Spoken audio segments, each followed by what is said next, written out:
আর অন্যদিকে বিজেপির জয় নিয়ে আত্মবিশ্বাসী বিজেপি নেতা দিলীপ ঘোষ তিনি বললেন পরিবর্তনের পক্ষে রায় দিয়েছে রাজ্যের মানুষ।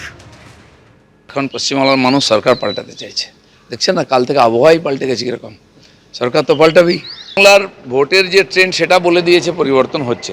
সেই জন্য আমি যেটা আগেও বলেছি এখনও বলছি সাফিসিয়েন্ট মেজরিটি নিয়ে সরকার আসবে। আর সাধারণ মানুষ বলছে, পুলিশ থেকে পাবলিক, গ্রাম থেকে শহর, যুবা থেকে মহিলা সবাই পরিবর্তনের কথা বলেছে। তাদের ব্যবহারে তাই চুপচাপ ভোট দিয়েছেন। বিহারে যেটা হয়েছিল শেষ সপ্তাহ পর্যন্ত লোকে বুঝতে পারেনি কে জিতবে, চলো চা হচ্ছে, এখানেও তাই হচ্ছে। তো এখানকার ট্রেন্ড এরকম, যেদিকে সংকেত গেছে ওইদিকে ভোট এগোবে এবং একটা ব্যাপক পরিবর্তন হবে, সেটা ভোটের রেজাল্টে বুঝতে পারবে। যেদিন থেকে এসআইআর নাম এসছে, শুরু হওয়ার 1-1.5 মাস আগে থেকে এসআইআর করতে দেবো না, এটা হচ্ছে ইস্যু মমতা ব্যানার্জির। আর কালকে ভোটের শেষ পর্যন্ত সেন্ট্রাল ফোর্স এসআইআর নাম কেটে গেছে, এটাই ইস্যু। এইভাবে কোনো সরকার দুয়ার জিতে আসতে পারে? আমার মনে হয় বাঙালির ঘিলু শুকিয়ে যায়নি যে তাকে আবার ভোট। 4 মে পর্যন্ত অপেক্ষা করতে হবে। তৃণমূল সরকারের মানুষের ক্ষোভের বিস্ফোরণের পর কে কোথায় যাবে অপেক্ষা করতে হবে। প্রতিক্রিয়া অধীর চৌধুরী। এখন এগুলো তো এখন চলবেই 4 তারিখ পর্যন্ত। 4 তারিখ পর্যন্ত অপেক্ষা করতে হবে।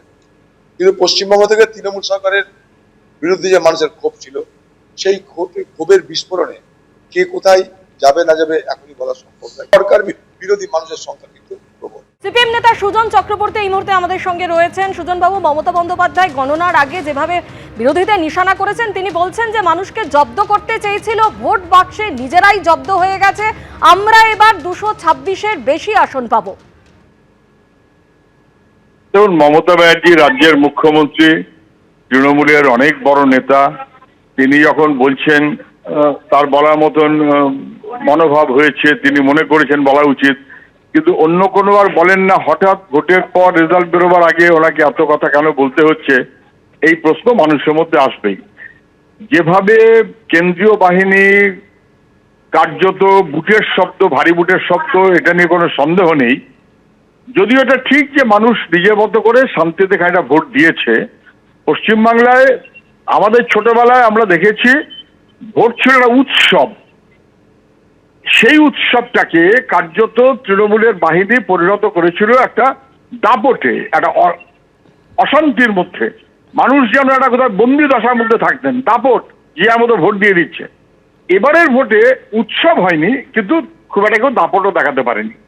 উৎসব হলে ভালো হতো, তার কোনো সুযোগ ছিল না, কিন্তু দাপট দেখাতে কেউ পারেনি। মানুষ নিজের মতো ভোট দিয়েছে, তাতে যা রেজাল্ট হবে।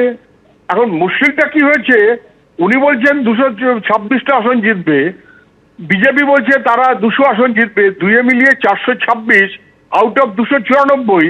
এটা বোগাস, রং অঙ্ক, ভুল অঙ্ক। ভুল অঙ্কে এরা চলছে কেন? যাতে কাউন্টিং পর্যন্ত অন্তত নিজেদের দলের লোকদের দম ধরে রাখা যায়।